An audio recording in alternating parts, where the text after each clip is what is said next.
Oke, teman-teman semua, Bismillahirrahmanirrahim. Assalamualaikum warahmatullahi wabarakatuh. Bertemu lagi bersama Pak Eci untuk belajar tentang akuntansi keuangan menengah pada bab akuntansi pajak penghasilan atau PPH ya. Nah, teman-teman semua, langsung saja. Apa aja sih yang akan kita pelajari pada pertemuan kali ini? Yang pertama adalah kita ada 6 pembahasan ya. Pertama adalah overview tentang akuntansi PPH. Kemudian yang kedua, beda tetap sama beda temporer. Nah, nanti kita akan belajar ya. Beda tetap sama beda temporer itu apa sih maksudnya? Nah, ini ada kaitannya dengan mata kuliah perpajakan nanti ya. Kemudian, koreksi fiskal. Nah, koreksi fiskal berarti ada positif dan ada negatif gitu ya. Nanti kita akan lihat. Kemudian nanti kita akan pelajari juga tentang beban pajak, yaitu terdiri atas beban pajak kini dan nanti ada beban pajak tangguhan, sama liabilitas pajak kini ini adalah income tax payable ya, sama deferred income tax liability ya, deferred tax liability atau liabilitas pajak tangguhan. Nah, nanti kita akan oprek nih, ini yang akan menjadi bab utama kita ya. Pembahasan inti kita ada di yang kelima ini ya, tentang pajak tangguhan. Nah, baru setelah itu kita akan lihat bagaimana sih contoh-contoh soal yang berkaitan dengan akuntansi PPH gitu ya. Baik, teman-teman semua. Untuk video kali ini saya akan bahas dulu mengenai overview akuntansi ya. Jadi nanti mungkin ada sekitar 6 video. Jadi semoga bisa dinikmati. Oke, kita mulai. Yang pertama, nah pada dasarnya mengenai akuntansi PPH ini ini adalah tahap akhir ya. Jadi setelah kalian belajar ya revenue recognition sampai juga yang lainnya gitu ya. Semua chapter yang ada di KIESO atau di buku Pak Lutfi atau di AKM 1 maupun AKM 2 ini adalah salah satu chapter yang akan ditaruh di akhir. Karena kenapa? Ini adalah chapter paripurna. Iya, salah satu chapter paripurna sih, bukan yang paripurna banget sih. Yang paripurna banget nanti adalah yang accounting change and error sebetulnya ya. Nah, tapi ini adalah salah satu bagian akhir dari pelajaran akuntansi keuangan menengah ya. Nah, jadi kalau kalian udah berhasil mencapai chapter ini, itu tandanya kalian sebentar lagi akan cepat lulus dari AKM 2 ini ya. Udah nggak sabar ya. Pengen buru-buru kelar ya, karena aduh pusing. Iya. Oke, nah kita akan bahas. Nah, pertama pada dasarnya kita harus bisa membedakan antara laporan keuangan dan laporan pajak ya teman-teman semua. Jadi pada dasarnya kalau laporan keuangan itu kan memang disusun oleh akuntan ya, akuntan suatu perusahaan. Dan kita berbicara perusahaan di sini kita ingat bahwasanya ini adalah emiten ya. Ini adalah emiten. Ya, apa itu emiten? Nah, saya tidak akan pernah bosan bahwa ini adalah perusahaan yang listing di Bursa Efek Indonesia. Dan PSAK yang berlaku adalah PSAK 46 ya. Nah, kemudian hasil akhirnya, dan ini laporan keuangan yang mana Pak? Ini adalah income statement ya, seperti itu teman-teman semua. Jadi ini part dari income statement, bukan dari neraca ya. Cuma nanti ada kaitannya dengan neraca kalau memang dilunasinya ya, ada utang ya, utang pajak penghasilan ya. Nah, terus pada dasarnya income statement itu ujung-ujungnya akan menghasilkan laba sebelum pajak atau earning before income tax gitu ya. Atau income before income tax ya. Kalau bahasa US GAAP itu namanya earnings ya, earnings ya. Atau kalau di manajemen keuangan itu seringnya disebut atau di ALK nanti itu sering disebut dengan EAT, EBT ya, earnings before taxes. Tapi kalau bahasa IFRS itu namanya income before income tax ya. Jadi income before income tax, EBIT. Ya, cuma beda istilah doang ya. Nah, dari situ barulah kita akan mengenakan berapa pajak atas laba sebelum pajak ya. Nah, kemudian menghasilkan nanti yang namanya income tax expense ya, seperti itu. Nah, ini adalah dasar untuk menyusun laporan keuangan adalah PSAK. Nah, sekarang karena kita hidup di Indonesia, maka laporan keuangan emiten ini akan dilaporkan ke siapa? Ke KPP ya, ke kantor pelayanan pajak. Nah, pelayanan pajak apa? Ada yang namanya PMB ya, perusahaan masuk bursa. Nah, nanti itu tempatnya emiten-emiten yang ada di Bursa Efek. Jadi 700 emiten ada di situ semua tuh. Yang nggak di situ semua sih, yang besar-besar masuknya ke KPP LTO ya, Large Tax Office ya. Seperti itu. Nah, pada dasarnya semua perusahaan yang listing di Bursa Efek itu karena hidup di Indonesia, maka dia harus menyusun yang namanya laporan pajak atau kita namanya adalah SPT 1771 ya. PPh Badan ya, seperti itu. Nah, intinya ini yang akan memeriksa adalah DJP atau otoritas pajak ya. Bayangkan kalau Bursa Efek, ini kan Bursa Efek itu yang mengurusi 700 perusahaan di Indonesia ya. Dan dia mengacu ke PSAK. Nah, kalau DJP bukan 700, tapi semua perusahaan yang berdomisili di Indonesia maupun yang berdomisili di luar Indonesia untuk subjek pajak luar negeri ya, itu diurus oleh DJP. Jadi bayangkan otoritas pajak kita itu sangat powerful ya. Sehingga bukan PSAK aja yang nanti harus kalian kuasai kalau masuk DJP ya. PSAK itu hanya untuk emiten toh ya, hanya untuk emiten atau di KPP PMB saja. Tapi kalau DJP tidak hanya mengawasi atau memeriksa kepatuhan dari 700 perusahaan, tapi ribuan perusahaan. Artinya ada juga perusahaan privat ya, itu tidak mengacu ke PSAK tapi ke SAK etap ya. Walaupun SAK etap itu sendiri ya bisa tergantung perusahaannya ya. Ya, perusahaannya kayak gimana? Apakah mengadopsi SAK etap atau dia mengadopsi full PSAK ya. Nah, seperti itu. Dan kalau DJP juga memeriksa yang namanya UMKM. Sehingga kalau kalian masuk DJP, nah ini makanya kenapa di PKN STAN itu diajari akuntansi untuk jurusan pajak ya. Karena nanti urusannya kamu juga ajarin akuntansi yang basicnya yang PSAK toh, tapi memang itu yang paling lengkap ya. SAK etap turunan yang lebih sederhana dari PSAK. Turunan lebih sederhana dari SAK etap adalah SAK EMKM, entitas mikro, kecil dan menengah. Ya, nah ini semua adalah SAK untuk masing-masing layer ya. Nah DJP yang kalian pelajari di STAN hanya yang PSAK saja ya. Sedangkan nanti ketika terjun ke DJP itu semuanya akan bersentuhan ya. Ribuan perusahaan yang terdaftar di Kemenkumham ya, karena kan setiap perusahaan terdaftar di Kemenkumham. Nanti yang memeriksa adalah DJP ya. Jadi inilah sangat powerful-nya DJP ya.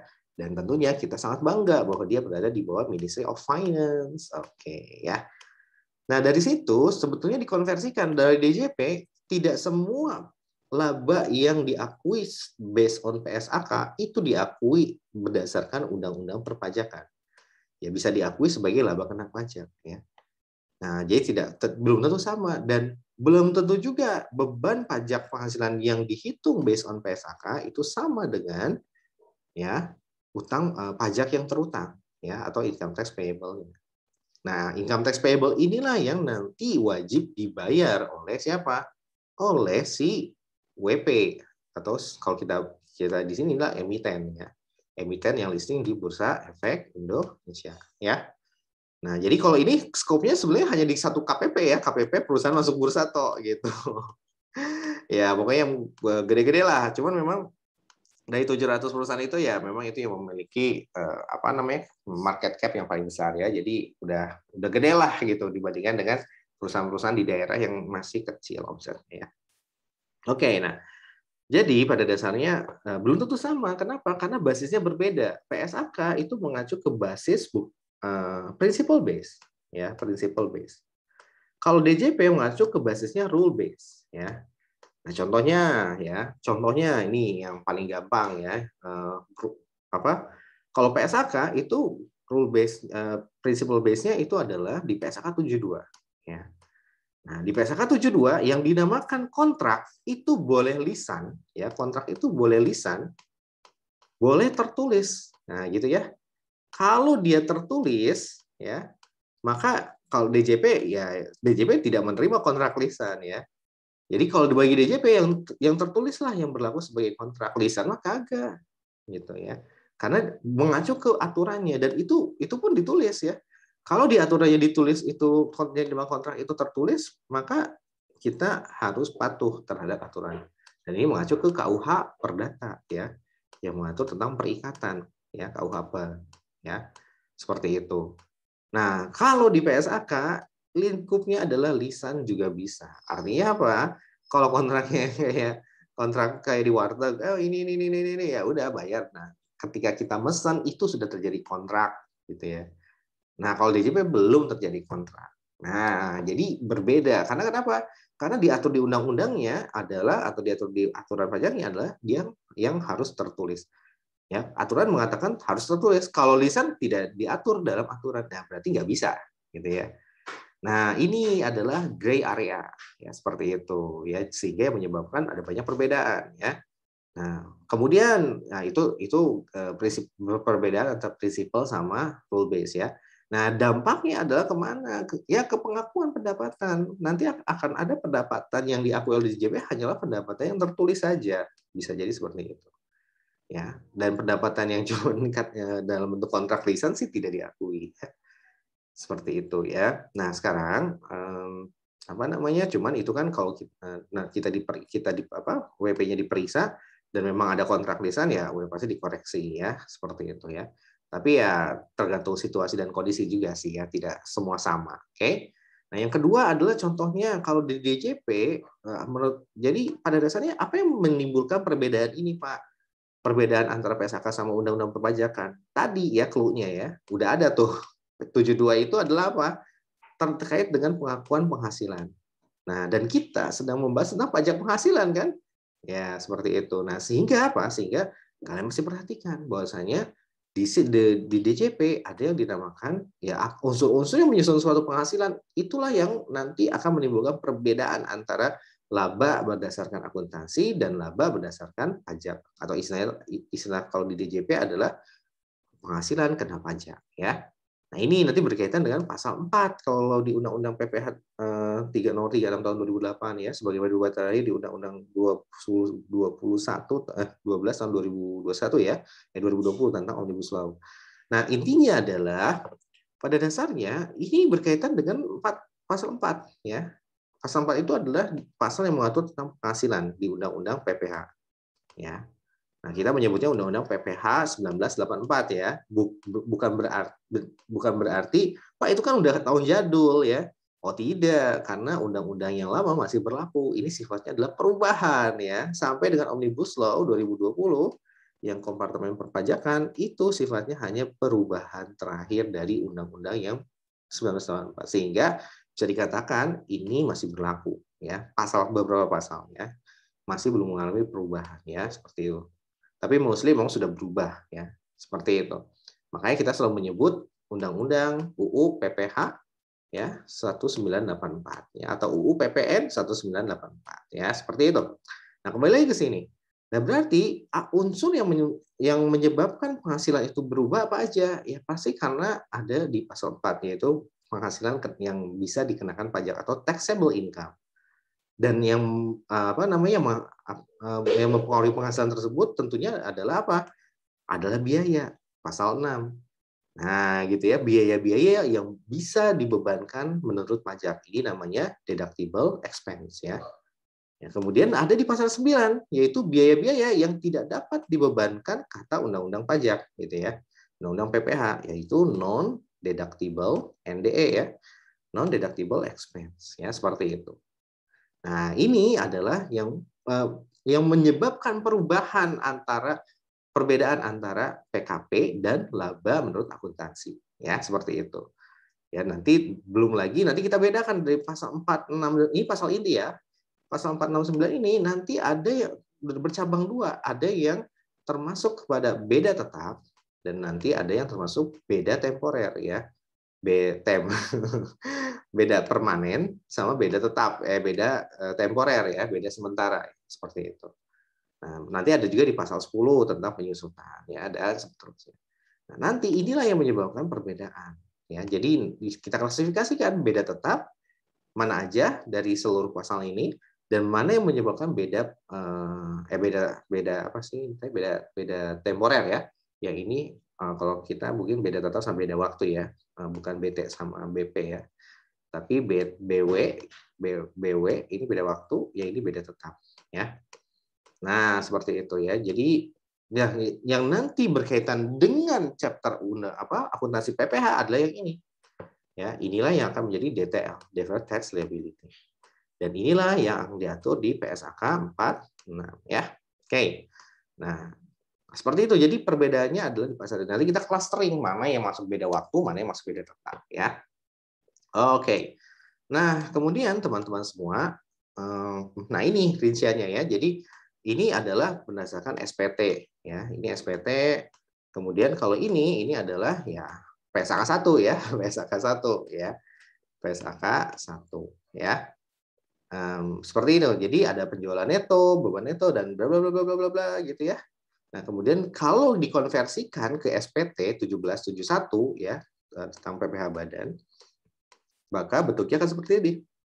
Penjualan neto, nah istilahnya beban pokok penjualan, laba bruto, sama aja dan kayak gini, tapi nanti menghasilkan penghasilan kena pajak. Ya. Nah, urutannya gimana? Urutannya tadi ya, pasal 6, 4, 6, 9, itu intinya. Itu yang menyebabkan perbedaan antara laba akuntansi dengan PKP. Gitu ya. Nah, kemudian kita lihat nih, dari penjualan neto kita evaluasi berdasarkan undang-undang pajak. Ya, jadi tahapannya adalah kalian bikin, akuntan itu membuat laporan keuangan berbasis PSAK 1 dulu. Ya, berbasis PSAK 1. Ya, seperti ini. Nah, setelah dia di PSAK 1, berhenti nih sampai sini laba sebelum beban pajak penghasilan. Ya, nanti kan kita tinggal mengkalikan aja sebetulnya laba dengan persentase effective tax rate-nya ya, 20% misalkan ya. Kalau di tahun 2019, tapi ini nanti berubah ya. Dan kalau perusahaan masuk bursa itu dapat pengurangan ya fasilitas ya seperti itu. Nah di sini kalian bisa lihat pada dasarnya apa namanya kalau menurut akuntansi jadi kelihatan tuh, oh menurut akuntansi segini bebannya ya. Yang selama ini kita langsung aja kan, kita selama ini hanya belajar 25% saja dikalikan dari laba, simple udah. Nah, dapat DPP-nya berapa dan nanti inilah laba tahun berjalan atau kita sebut dengan net income. Nah, selama ini kan yang sisi kiri ini yang kita jadikan concern dan kita jadikan latihannya. Nah, ini yang terakhir. Yang terakhir tahapannya adalah setelah sisi kiri ini jadi berdasarkan PSAK 1 gitu ya. Tentunya penjualan mengacu ke PSAK 72 gitu ya, beban pokok misalkan ada COGS, berarti ini mengacu ke PSAK 14 tentang inventory. Macam-macam semuanya. Itu tentang ininya apa namanya pengakuan dan pengukurannya. Tapi penyajiannya bagaimana formatnya itu PSAK 1 ya. Guidance umumnya di PSAK 1, tapi guidance rincinya mengacu ke masing-masing PSAK. Nah, sekarang dari situ baru kita konversikan. Kalau kita mau melaporkan ke SPT, maka kita harus pilah-pilah dulu dari laporan keuangan berbasis PSAK menjadi berbasis undang-undang pajak gitu ya. Kita sisir dari penjualan neto ini mana yang kira-kira masuk ke pasal 4 ayat 1 ya. Ini program objek pajak atau taxable income TI ya. Mana yang masuk ke pasal 4 ayat 2 ini merupakan PPh final ya. Mana yang masuk ke 4 ayat 3 atau yang non objek pajak ya, non taxable income NTI. Ya, kalau pasal 2 itu taxable income tapi final gitu. Nah, kalau pasal 4 ayat 3 itu yang betul-betul pure non taxable income. Ya, seperti itu. Nah, dari sini kita pilah-pilah. Oh, ternyata yang diakui sebagai penjualan neto adalah yang termasuk ke dalam PSAK ke pasal 4 ayat 1 saja, teman-teman ya. Ya, seperti itu. Jadi kalau yang 4 ayat 2, 4 ayat 3 itu harus kita pisahkan. Di SPT pun tempatnya ada ya. Di 1771 bahwa 4 ayat 2 itu di bawah ya di kolom yang apa?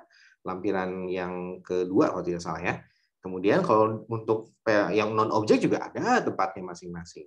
Nah, jadi nanti yang dikenakan yang menjadi PKP adalah yang penjualan neto yang termasuk ke dalam PSAK sih, ke dalam pasal 4 ayat 1 Undang-Undang PPh 1984 ya. Ingat ya, saya sebut Undang-Undang PPh 1984 berarti harus ngerti bahwa itu sudah berlaku sampai dengan perubahan yang terakhir di tahun 2020. Nah, kemudian beban juga sama kita analisis ya berdasarkan pasal 6 ini yang tadi deductible expense. Kalau pasal 9 itu yang non deductible expense ya, seperti itu. Nah, sehingga dapatlah hasilnya ya gitu ya. Kemudian nah ini laba usaha ini sebetulnya bukan di bawah ya tapi di atas ini ya. Dari apa namanya? Dari penjualan neto, kemudian ada laba lainnya gitu ya. Nah, ini juga dilihat juga. Nah, pokoknya yang intinya laba gitu, laba-laba lagi. Nah, seperti itu. Nah, nanti kita harus pisahkan. Nah, setelah itu kita sajikan di bawah ya. yang masuk ke penjualan neto dan penjualan neto lainnya. Jadi ada dua, penjualan neto dari usaha ini kalau berdasarkan SPT 1771 ya, dari usaha ada penjualan neto lainnya. Nah, yang usaha dan lainnya gitu, yang ini nih ya, yang lainnya itu yang ini harus dinilai berdasarkan pasal 4 ayat 1, 2 dan 3. Yang masuk ke penjualan neto sama penjualan neto lainnya itu adalah yang apa? Yang merupakan pasal 4 ayat 1 saja. Nanti kita pisahkan. Pasal 4 ayat 2 atau yang dikenakan PPh final sama non taxable income itu kita pisahkan ya pelaporannya. Nah, tidak disatukan dengan yang laba usaha ini. Nah, dari situ barulah nanti apa namanya? Intinya adalah untuk simplicity gitu ya. Kita akan menyajikan laba usaha ini ya, nanti baru ditambah atau kurangkan kalau di SPT 1771 gitu ya. Jadi laba penghasilan neto lainnya, penghasilan neto lainnya, nanti ke bawah baru ada nanti koreksi fiskal positif, koreksi fiskal negatif gitu kan ya dari penjualan ya. Nah, jadi itu demi apa coba? Demi simplicity gitu ya, atau untuk simplifikasi. Jadi intinya adalah kalian bisa langsung pakai dari laba usaha ini, tinggal ditambah atau kurang dengan koreksi fiskal positif. Kalau koreksi fiskal positif berarti ditambah. Nah, kalau koreksi fiskal negatif berarti dikurang gitu ya. Nanti hasilnya adalah si PKP. Nah, cuman cara menemukan mana yang positif dan mana yang negatif disisir satu persatu gitu ya, dari penjualan neto, dari beban, kemudian dari sales and general administratif gitu ya, dari penjualan penghasilan neto lainnya gitu ya, dan sebagainya ya, seperti itu. Jadi order expense ya atau order income itu juga disisir satu persatu akunnya ya, mana yang tidak termasuk ke pasal tadi ya, yang ke pasal 9 sama mana yang termasuk ke pasal 9 dan mana yang termasuk ke pasal 4 ayat 2 dan ayat 3. Nah, jadi ini intinya untuk memisahkan mana yang bisa dikenakan pajak berdasarkan tarif PPh pasal 17, mana yang enggak gitu ya. Intinya cuma di 3 pasal ini, 9 yang non deductible expense, pasal 4 ayat 2 PEP ini untuk penghasilan yang dikenakan final gitu ya. Itu tidak dikenakan tarif PPh 17 ya ini ya, tapi dikenakan tarif final. Ataupun yang 4 ayat 3 ini non taxable income. Nah, kayak gitu ya. Jadi disisir satu persatu, nanti setelah dapat, oh ternyata ini di 3 pasal ini sebetulnya inti dari beda tetap dan beda temporer ya. Nanti kita dapat mana yang NDE, mana yang final, mana yang NTI ya. Nah, kita masukin ke sini, kita bedai kita clustering lagi ke koreksi fiskal ya. Ya, kita cemplungin jadi satu. Yang NDE ini apakah dia sifatnya positif atau negatif? Yang final juga apakah dia sifatnya koreksi fiskal positif atau negatif, dan seterusnya ya. Sehingga nanti tinggal dikurangi aja dari laba usaha, dapatlah hasilnya adalah PKP. Nah, gitu ya. Nah, setelah kita kelompokkan, oh ini koreksi fiskal positif misalkan ya, kalau beban dikoreksi, ya berarti kan taxable income-nya akan naik ya. Kalau taxable income naik berarti koreksinya positif ya, seperti itu. Nah, oh berarti ini positif. Kemudian yang final kalau PPh penghasilan dikoreksi, berarti taxable income-nya turun. Nah, berarti pajaknya juga turun. Berarti ini kalau koreksinya koreksi PPh final berarti menyebabkan koreksi fiskal negatif. Nah, kalau non taxable income juga sama, koreksi fiskal negatif ya, karena menurunkan taxable income ya. Nah, sehingga dari situ kita clustering lagi. Oh, ini yang positif, Pak. Nah, dari positif ini kita lihat lagi kalau berbasis pasal 46. Mana yang beda tetap ya, mana yang beda waktu gitu atau beda temporer ya. Ini juga sama, yang koreksi fiskal negatif mana yang beda tetap dan mana yang beda waktu. Nah, gitu ya. Jadi itu tahapannya ya. Oke, nah setelah itu barulah nanti kita setelah dikurangkan dengan semua koreksi fiskal ini dapatlah PKP, dan dari PKP inilah yang nanti tinggal dikali tarif pasal 17 ya. Baru dapatlah pajak terutang ya, pajak terutang dikurangi dengan kredit pajak 22, 23, 24, 25 ya.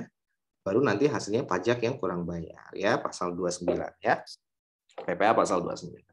Nah, itu adalah skema umum dari akuntansi PPh ya. Jadi pada dasarnya setelah kita membuat PSA, laporan keuangan berbasis PHK 1, kita konversikan ke SPT 1771 ya. Dari 1771 ini ya, Ya, berarti caranya gampang. Dari laba usaha ini tinggal di clustering ya, mana yang koreksi fiskal positif dan mana yang koreksi fiskal negatif ya. Dari sini juga kita clustering lagi, yang positif mana yang beda tetap BT dan mana yang beda waktu. Begitu pula yang koreksi fiskal negatif sama juga ya. Nah, dari situ barulah kita tahu oh PKP-nya sekian, nah pajak totalnya sekian. Nah, setelah itu langkah selanjutnya adalah kita akan mengelompokkan yang beda waktu itu untuk kita kenakan tarif pajak sendiri sehingga menjadi yang namanya deferred tax liability atau deferred tax asset ya, seperti itu. Nah, oke. Kita lanjutkan pembahasan kita ya. Nah, sekarang apa yang dimaksud dengan beda tetap ya dan beda temporer? Nah, kita akan lanjutkan pada video selanjutnya. Terima kasih.